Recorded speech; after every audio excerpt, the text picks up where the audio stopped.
What do you think's worse for your construction business?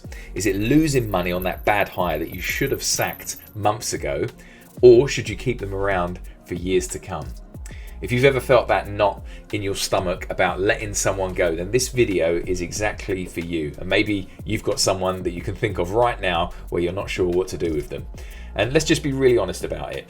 The real cost of keeping around the wrong person in your business isn't just the cost of their wage, it's everything else, isn't it? It's the rework, it's the delays, it's the good staff that end up leaving because of them. Lots of things like that, including the burnout that it leaves you because you're suffering because of them. Now today I'm going to break down the hidden costs of hanging on to the wrong person, and you're also going to see everything from the numbers, the cultural impact, the reputational damage that most builders don't even add up. And at the end, I'm also going to give you a simple framework so you can fix this fast. So if you've got someone right now that you're thinking about, this framework is going to clear it up for you. What do you need to do going forward? So stay with me to the end. So just if you don't know me, my name's Greg. I'm from Develop Coaching. Now I've worked with hundreds of builders across the UK and Australia.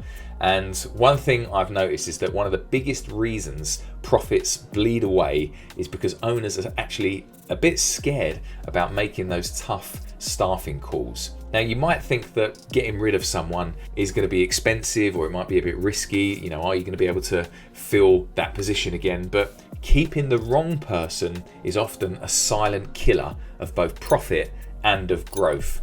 There's a famous quote that says, if you think it's expensive to hire a professional, wait until you hire an amateur. Now in the next few minutes, I'm going to show you exactly where the money might be leaking, why you might be delaying the decision to let someone go, and then how do you fix that person? How do you fix them properly and quickly so you can scale without that constant firefighting? So first of all, let's just think about the easy bit, the visible costs that you're probably aware of. Now, one thing we always need to weigh up in business is you've got wages and then you've got productivity, haven't you? The value that they're adding. The reality is, if you're paying someone, say 50k a year, let's imagine you're paying a chippy in London 50k a year, you're not just expecting to get 50k back worth of work, are you? You need them to create a surplus so they go well above their full cost and add to your profit target. So, you know, a 50k salary should really relate to 100 to 150k of value from that employee. But if they're only working at maybe 50, 60 or 70% output, you're really leaving tens of thousands of pounds or dollars on the table with a lack of productivity. So that's the first cost. The second big cost that we need to factor in is the rework and the mistakes. When they're delivering poor quality work, it's going to mean defects, it's going to mean callbacks, and your schedules are going to slip because you're redoing the stuff that they've done once before. And I know I had one client, they had a chippy who was looking busy all day, looked like he was doing all the work, but the result was his actual work was really sloppy. And we ended up working out it actually cost them over the course of this job £15,000 in materials and weeks of delay because they had to rip out these wardrobes and redo them again. The client noticed, the review that then came from it, even though they'd redone all the work, reflected how unhappy the client was. And that one cheap decision to keep that employee on who wasn't good enough became very, very expensive for that client. So we've got to factor in that cost too, the rework and mistakes. And you've also got to factor in the babysitting costs. When we think about it, if you've got a foreman who spends a day a week checking over this bad employee's work, who's not being good enough, you're really paying twice, aren't you? You don't really want that. So think about that too. You've got that cost also, these babysitting costs, which you shouldn't really have to be doing. So we know these are the visible costs and they hurt, don't they? But it gets worse. It's much more costly than that. We've also got to think about the opportunity cost. Now, the opportunity cost is the money that you never see because the wrong person slowed down your team. So first of all, think about slow projects. If you've got a bad employee that's dragging your projects down, you know, 1 weak link there, what happens is they end up dragging the entire team to their pace, don't they? You don't just lose a day potentially with one employee. If you've got 10 people working on that job, you potentially lost 10 days worth of work because that one employee dragged everyone back. So that means you miss the next job start date. That affects cash flow. It really affects everything, doesn't it? And the other opportunity cost too is your cost as the owner. You think every hour you spend patching people's problems is an hour that you could have been quoting that big extension or meeting with an architect or following up that high value lead. Now just imagine if you were spending just 5 hours every week on wasted productivity because you're chasing issues and fixing mistakes from your employees, that's 250 hours a year. Imagine how much you could make for your business if you focused those 250 hours on pure business development. Just let that land for a second and think about the opportunity cost there from fixing your employees' mistakes. Now, also, the other thing we've got to think about is the invisible damage that's being caused by these rogue employees, and that's culture. And we often, we're for a smaller company, we might not think about culture, but culture is so important because if you've got really good staff, they will leave. They won't like it. If slackers are tolerated in the business, your high performers hate carrying dead weight like that. So two things will happen. They'll either drop their standards to the same level or they'll drop your company. It's as simple as that. And also what happens is those lower standards, they end up spreading to everyone, don't they? If that one team member cuts corners and you let it slide, all of a sudden the benchmark of your quality of work moves down, and suddenly, that's near enough or that's close enough becomes the acceptable standard, and that's where your reputation starts to erode. The other problem too is sometimes you can get toxic people in the business with toxic attitudes, and that toxic attitude can poison everybody. I had one client who had a brilliant site manager, really technically capable, could run a site absolutely blindfolded, but he was toxic. He was toxic with subcontractors, he was toxic with staff,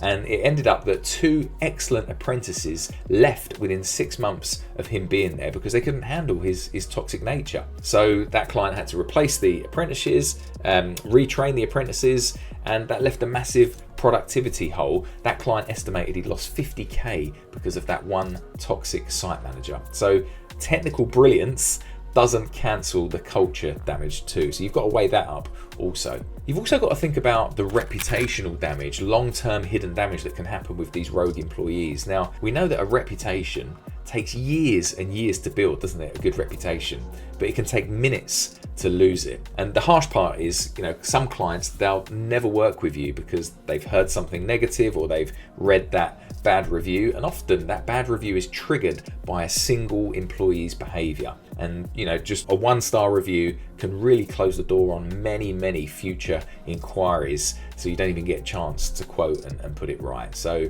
that gets really difficult. And the other long-term damage is if you're trying to scale and you're trying to put systems in place, if you've got rogue employees that won't actually follow those systems, then scaling becomes absolutely impossible for you. You as the owner end up doing everyone else's tasks because people won't do it your way, and that's just a fast road to burnout. So one wrong person can really stop you achieving your business goals. So the question is, we probably know all this deep down. If we've got that rogue employee, we know all these things, we know the cost. So the question is, why do you keep them? Well, there's a few reasons why we keep them or why we might delay the decision. The first thing is we've probably got a fear of confrontation. So we'd rather bury our heads in the sand a little bit and not deal with it. Maybe we don't want a blow up and a big argument. That's fair enough, but it has to be addressed for the health of your business and for yourself too.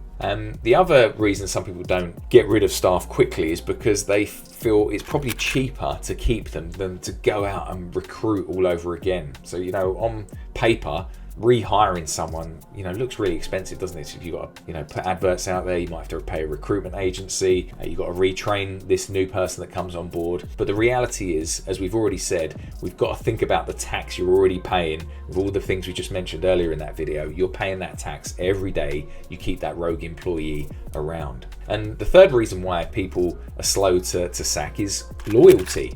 You might say, wow, this guy's been with me for years. But loyalty is a two-way street, isn't it? If someone's sinking the ship, your business ship, it's not really loyalty, is it? That's we could call it sabotage.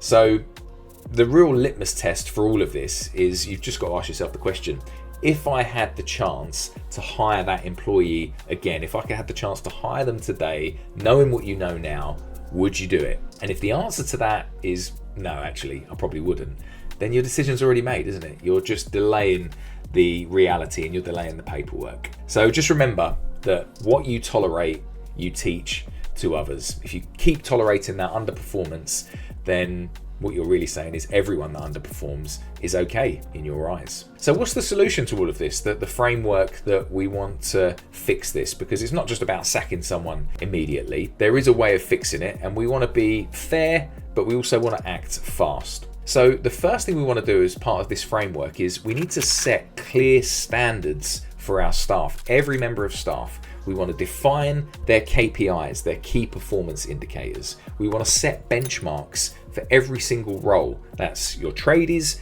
and your office team. Define the role clearly and your expectations of how you're expecting that role to be performed. What should they be doing day to day, week to week that's acceptable in your eyes? Make sure everyone in the business has this in writing and agrees to it. So that's the first thing, set your clear standards. The second thing you've got to do is address issues early. Don't wait 6 months before you bring something up. Have a conversation quickly. Now you can use this simple script. First of all, you can say your expectation. Here's the standard we're expecting for this role. Then you can give them evidence.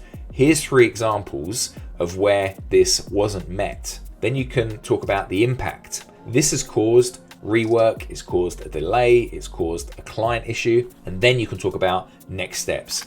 Here's the plan of how we're going to fix it, and here's the support I'm going to give you. That's the way to address issues without just having an argument saying, oh, that's not good enough. That's a nice practical way, and a way that is constructive to help that person move forward. And then you really want to support and train that person, but give them a timeline. Maybe give them a genuine shot to improve, but say, look, I'm really expecting you to improve, but you've got 30 days to do it, and we're going to have weekly check-ins, and we're going to shadow you, and we're going to check everything you're doing, and we're going to sign off on the work that's being done. That's fair.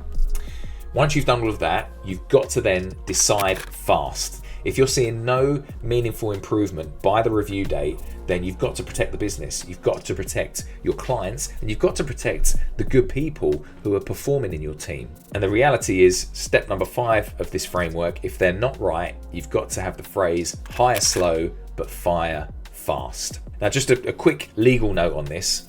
You want to follow a fair process and make sure you're following your local employment laws, whether you're in the UK, Australia, the US. Document everything, be clear and consistent, and treat people with dignity. Just because you're firm doesn't necessarily mean you need to be cruel with people's livelihoods, do we? But at the same time, we have to protect our business too. So just to recap, the wrong staff are costing you far more than their wages. They're draining profits. They're making projects run slowly. They're damaging your culture. They're hurting your reputation. And ultimately, if you keep putting up with it, it's going to burn you out as the business owner. So if you want to build the right team, if you want to scale without the constant firefighting, I really encourage you to watch our training that we've got on our website, and we'll put a link below, the Optimized Office Team. That dives much deeper into this and how you can get your office team performing at their absolute peak.